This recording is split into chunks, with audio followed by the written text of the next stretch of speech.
बच्चों का जन्मदिन मनाने वाली बात मैंने कही थी, बंगाल की धरती पर कही थी, डंके की चोट पर। मैंने कहा था कि जो बाप अपने बेटे का जन्मदिन मनाता है, यकीन मानिए उससे बड़ा पागल कोई बाप नहीं। मैंने पागल कहा था उसको। इधर भी होंगे केक काटने वाले। आज के दिन मेरा बेटा पैदा हुआ था 25 अक्टूबर को, आज 8 साल का हो गया, आज 6 साल का हो गया। अल्लाह के नबी फरमाते हैं जब तुम्हारा बेटा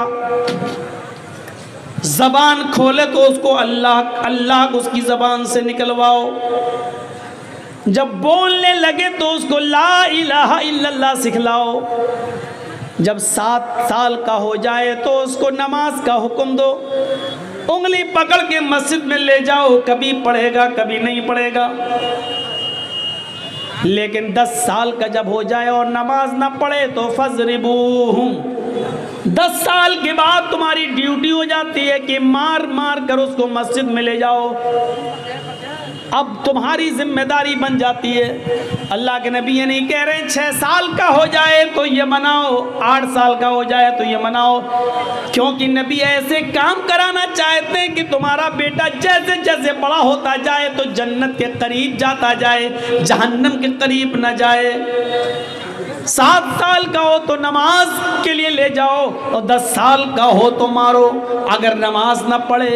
ये नबी हुक्म दे रहे हैं या अय्युहल्लज़ीना आमनू कू अनफुसकुम व अहलीकुम नारा, ईमानो वालो अपने आप को भी जहन्नम की आग से बचाओ और अपने अहल व अयाल को भी जहन्नम की आग से बचाओ, अपने बीवी बच्चों को भी जहन्नम की आग से बचाओ। मेरे प्यारे साथियों, जहन्नम की जासूस तपिश की हालत ये थी कि उसको देखकर अल्लाह के नबी सल्लल्लाहु अलैहि वसल्लम जब इस दुनिया में आए, जहन्नम का मंजर देखकर जब इस दुनिया में आए तो आपने जहाँ बहुत से लोगों को डराया तो आपने उस मौके पर अपनी बेटी को भी डराया। आपने कहा या फातिमा बिन्त मोहम्मद अनक़िज़ी नफ्सकी मिनन नार इन्नी ला उग़नी अन्की मिनल्लाहि शैया, ऐ मेरी बेटी जहन्नम का अज़ाब मैं अपनी आँख से देख कर आया हूँ। ऐ मेरी बेटी दुनिया में अमल कर और अपने आप को जहन्नम की आग से बचा ले, और मेरी लख्ते जिगर अपने आप को जहन्नम से बचा ले, और मेरी बेटी अपने आप को जहन्नम के अज़ाब से बचा ले। सलीनी मिन माली माशिद, अल्लाह ने मुझे दुनिया में जो माल दिया है उस माल में से तू जितना मुझसे लेना चाहे ले ले, जितने का मैं मालिक हूँ। अब मैंने तेरी माँ ने जो कुछ छोड़ा है और जो मेरे पास है मैं दुनिया में तुझे ये सब दे सकता हूँ। इन्नी ला उग़नी अन्की मिनल्लाहि शैया, और मेरी बेटी क़यामत के दिन मैं अल्लाह के अज़ाब से तुझे नहीं बचा सकता, और मेरी लख्ते जिगर अल्लाह के अज़ाब से मैं तुझे नहीं बचा सकता। मेरे भाइयों, इस एहसास को अपने अंदर जिंदा करो। अल्लाह के रसूल अपनी बेटी से ये जुमले कह रहे हैं। हम और आप कैसे बेखबर हैं। हम यहाँ बैठे हैं, हमारी औलाद सड़कों पर क्या कर रही है ये कौन सोचेगा। आप रात के 12 बजे अपने बिस्तर पर सोते हैं, आपका बेटा 12 बजे तक आपके घर नहीं आया है, ये कौन सोचेगा। आप 2000 का मोबाइल चला रहे हैं, आपका बेटा 18,000 का एंड्रॉयड मोबाइल चलाकर पूरा 2 GB जियो और एयरटेल में मिलने वाला पूरा डाटा खत्म करता है। ये डाटा किस चीज में जाता है, इसका जिम्मेदार कौन है, ये कौन हिसाब लेगा अपनी औलाद से, कौन पूछेगा, किसकी जिम्मेदारी बनती है ये। कैसे दिया है आपने वो मोबाइल अपने बेटे को। साहब आजकल पढ़ाई ऑनलाइन चल रही है, तुम घर पे नहीं रहते हो, ऑनलाइन पढ़ने के बाद फिर मोबाइल क्यों नहीं लेते हो अपने बेटे से। अरे मौलाना साहब मेरा बेटा 15-16 साल का हो गया, अब नहीं छीन सकता। क्यों, अब वो तुम्हारा बाप बन गया क्या। हाँ यही समझ लो, समझ लो नहीं, आज तुम कह नहीं सकते हो अपने बेटे से। उसको मालूम है कि रात के 12 बजे से पहले पहले ये डाटा भी मिलेगा, फिर दूसरे दिन का डाटा शुरू होगा, अभी खत्म कर लो। आप कह नहीं सकते कि बेटे क्यों नहीं सोए हो अब तक, क्यों नहीं सोए हो। आप पूछ नहीं सकते हो अपनी औलाद से। और ये मोबाइल जब बेटियों के हाथ में हो तो और नहीं पूछ सकते हो, क्योंकि आपसे ज़्यादा आपकी बेटियां होशियार हो चुकी हैं कि मोबाइल कब चलाया जाए, किस वक्त चलाया जाए और उसके लिए कौन सा वक्त ज़्यादा मुनासिब है। क्योंकि आप जिस वक्त निगरानी करते हैं उसको आपकी निगरानी का टाइम मालूम है। और दुआ मांगती है अल्लाह सर्दियां जल्दी आएँ, क्योंकि सर्दियों में ब्लैंकेट के अंदर और रजाई के अंदर चलाने में उनको जो आसानी होती है वो बाहर गर्मियों के दिनों में नहीं होती है। दुआ मांगती है कि जल्दी सर्दी आए। कितने लोग पकड़े गए हैं, हालात पे नजर डालिए। कितनी लड़कियों की एप्लीकेशनें हाई कोर्ट और सुप्रीम कोर्ट में पड़ी हुई हैं, गिनती गिन नहीं पाओगे, जिन्होंने ये कहा है कि मैं अपनी मर्जी से फला फला धर्म के लड़के से शादी कर रही हूँ, मेरे माँ बाप मुझे रोकेंगे लेकिन मेरी उम्र 18 साल से ज़्यादा है, मैं अपनी मर्जी से कर रही हूँ। और ये अभी 2 महीने पहले का रिकॉर्ड बता रहा हूँ मैं, 3-4 साल पुराना नहीं। ये फिर से उठा है फितना। ये किसकी देन है? कभी सोचा है कि हमारी लड़कियां जब कल मरेंगी तो वो कब्र में दफनाई नहीं जाएंगी, वो जलाई जाएंगी। कभी आपने पढ़ा है कि आपकी बेटियों का जब निकाह होगा तो या अय्युहल्लज़ीना आमनुत्तकुल्लाह हक़्क़ तुक़ातिह और या अय्युहन्नासुत्तक़ू रब्बकुमुल्लज़ी ख़लक़कुम मिन नफ़्सिन वाहिदा नहीं पढ़ा जाएगा, बल्कि वहां 7 फेरे लगाए जाएंगे। कभी आपने सोचा है कि आपकी बेटी जब अपनी ससुराल में घुसेगी तो उसके हाथ में कुरान और उसकी ज़बान पे कुरान की आयतें नहीं होंगी, बल्कि उसके सर पर चुटकी भर सिंदूर होगा। कभी आपने सोचा है कि आपकी बेटी अल्लाहु अकबर कहकर अल्हम्दुलिल्लाह रब्बिल आलमीन नहीं पढ़ेगी, बल्कि किसी मूर्ति के सामने वो खड़ी होकर घंटी बजाकर उसके सामने अगरबत्तियां जला रही होगी और गायत्री मंत्र पढ़ रही होगी, ओम भूर्भुवः स्वः। कभी आपने तसव्वुर किया है? और वो लड़का जो हमारी बेटी से शादी कर रहा है, 2-3 बच्चे पैदा करने के बाद हमारी बेटी को बेयारो मददगार छोड़ देगा और गवर्नमेंट उसका साथ देगी, क्योंकि यही करने के लिए तो यही सब करवाया गया था। आपको मालूम है कितनी यूनिवर्सिटीज ने यह कह दिया है कि अल्पसंख्यक लड़कियों के लिए, अल्पसंख्यक मुसलमान का नाम नहीं है, अल्पसंख्यक में मुसलमान भी आते हैं, सिख भी आते हैं, ईसाई भी आते हैं, लेकिन इशारा मुसलमानों की तरफ है। अल्पसंख्यक समुदाय की 60% लड़कियों को एडमिशन दिया जाएगा, क्योंकि अल्पसंख्यक समाज में लड़कियां शिक्षा से और तालीम से दूर है। कभी आपने अपनी दिमाग की बत्तियां जलाई हैं? हमारे लड़कों को यूनिवर्सिटी में नौकरी, हमारे लड़कों को एडमिशन नहीं मिल रहा है, लड़कियों को 60% आप दे रहे हो, क्यों? इसकी वजह प्लानिंग नहीं, ये मशवरे नागपुर की सरजमीन पर होते हैं, नागपुर की सरजमीन पर। अब इससे ज़्यादा खुलकर हम कुछ नहीं कहेंगे। हमारी 60% लड़कियों को तुम एडमिशन ले रहे हो, क्यों? क्या साहब मुसलमानों में लड़कियां तालीम से दूर है, उनके लिए ये तालीम का नाम लिया ज़रूर जा रहा है, लेकिन हुक्म ये है, इशारा ये है कि हमारे समाज के लड़कों, इन लड़कियों को अपने प्यार के जाल में फंसाइए, इनसे कोर्ट मैरिज कीजिए और 2-3 बच्चों की अम्मा बनाकर इनको छोड़ दीजिए, क्योंकि धोबी का गधा ना घर का ना घाट का। अब ये ना उधर जा सकती हैं, ना उनका समाज इनको कबूल करेगा और ना हमारा समाज ये दर-दर की ठोकरें खाएगा। कौन जिम्मेदार है इसका? आप मोबाइल के बारे में नहीं पूछ सकते कि बेटी तेरे पास ये मोबाइल कहां से आया, और आया है तो ये 699 वाला और 698 वाला रिचार्ज करवाया कौन है? हमने तो ये पैसा नहीं दिया। कभी पूछा है आपने? नहीं पूछ सकते हैं, नहीं है इतनी हिम्मत आपके अंदर, क्योंकि आपको मालूम है ज़्यादा सख्ती करेंगे बेटी भाग जाएगी, और भाग गई तो पूरे खानदान की नाक कटा देंगे, मालूम है। ये उसी ढील का नतीजा है। ये 4 खूबियाँ अपने अंदर पैदा कीजिए जिनके बारे में फरमाया कि बस सारी इंसानियत नुकसान के अंदर है, लेकिन जिनके अंदर ये खूबियाँ पाई गई वो नहीं है। जन्नत उनको मिल जाएगी, खोया हुआ मकाम उनको मिल जाएगा। जिस मकाम से हमारे बाप आदम को और हमारी माँ हव्वा को निकाला गया था, उस मकाम में हमें दोबारा एंट्री मिल जाएगी। वो 4 खूबियाँ क्या हैं? इल्लल्लज़ीना आमनू वअमिलुस्सालिहाति वतवासौ बिलहक्कि वतवासौ बिस्सब्र। ईमान अपने अंदर पैदा कीजिए, जो लोग ईमान लाए, वअमिलुस्सालिहात, और जिन्होंने अमले स्वाले किए। देखिए ये 2 चीज़ें एक साथ पेश की, इल्लल्लज़ीना आमनू वअमिलुस्सालिहात।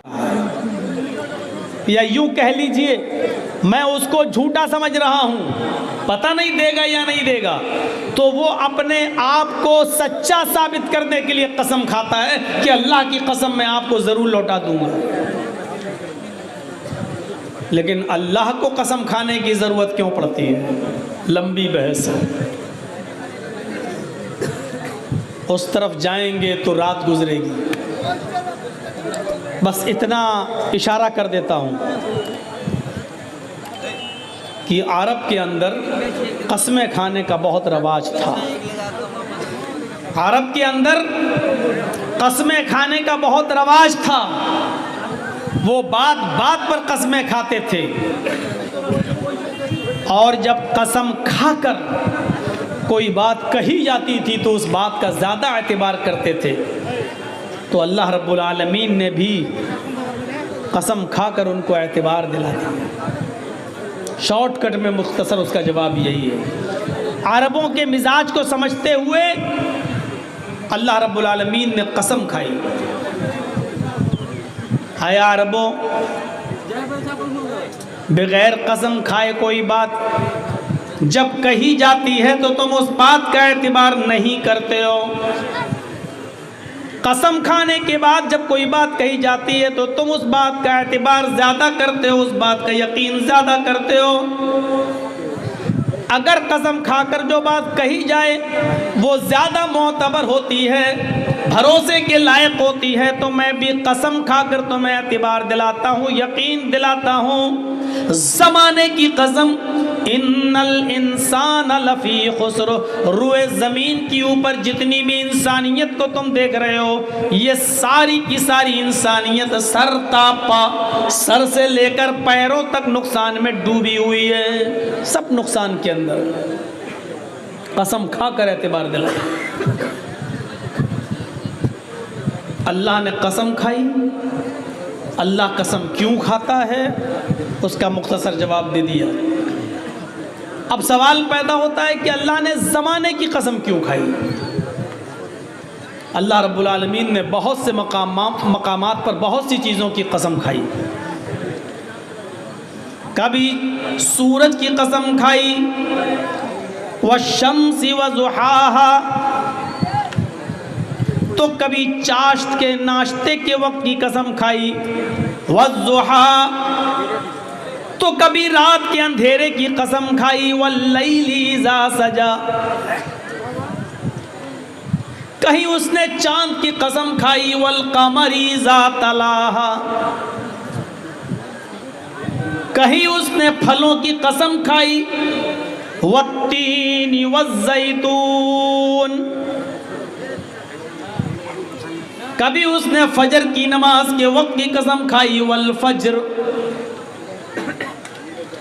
और कहीं उसने अपने आप की भी कसम खाई, फला व रब्बिका ला युमिनून हत्ता युहक्किमूका फीमा शजर बैनहुम।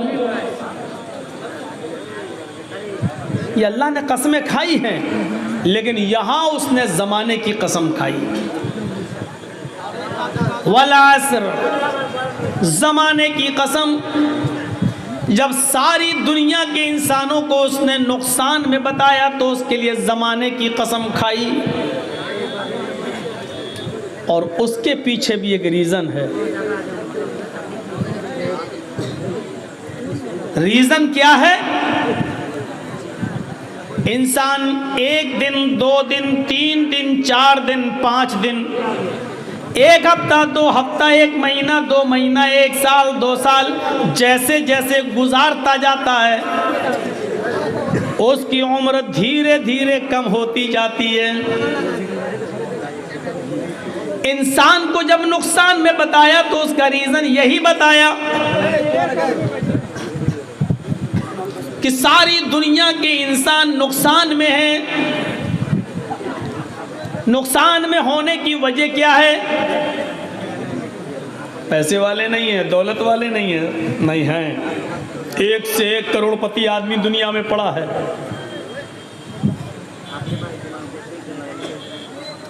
एक से एक।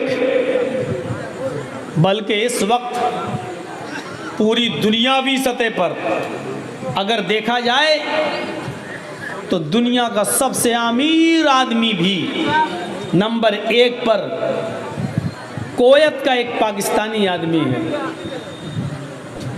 जिसको अब कुवैत में नेशनलिटी मिल चुकी है, वहाँ का नागरिक हो चुका है। दुनिया के अमीर आदमियों में अडानी और अंबानी का नाम नहीं आता है। कुवैत में रहने वाला एक पाकिस्तानी आदमी है, सबसे अमीर आदमी, सबसे दौलतमंद आदमी।